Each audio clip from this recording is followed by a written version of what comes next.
Et si, à cause d'une algue toxique, le ramassage des coquillages est interdit entre Antifère et Velette, en Seine-Maritime, partout ailleurs, les amateurs de moules et de bigorneaux étaient nombreux, par exemple dans le Sud-Manche.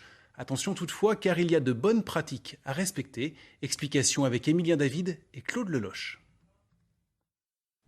Quand la mer se retire, l'estran devient leur terrain de jeu.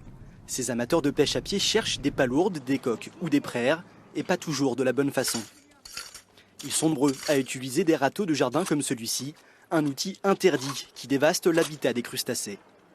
Et donc vous verrez, donc on a la palourde qui est comme ça, la coque, ça va être le même. Pour réduire ces pratiques destructrices, cette association prône une autre façon de pêcher. Ce groupe se prépare pour une sortie éco-responsable et les outils sont différents. Donc voilà, je peux déjà vous en donner une.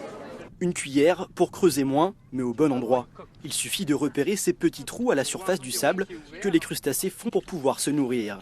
Ensuite, il ne reste plus qu'à creuser très légèrement. Apprendre aux gens à regarder un petit peu autour d'eux, à bien ouvrir les yeux pour apprendre à pêcher sans abîmer le sol, en respectant la nature, et puis aussi d'une manière beaucoup plus plaisante parce qu'on ne force pas déjà sur notre dos en grattant. On n'a pas de bruit autour de nous parce que ce qu'on fait, c'est vraiment juste creuser avec une cuillère ou avec les doigts.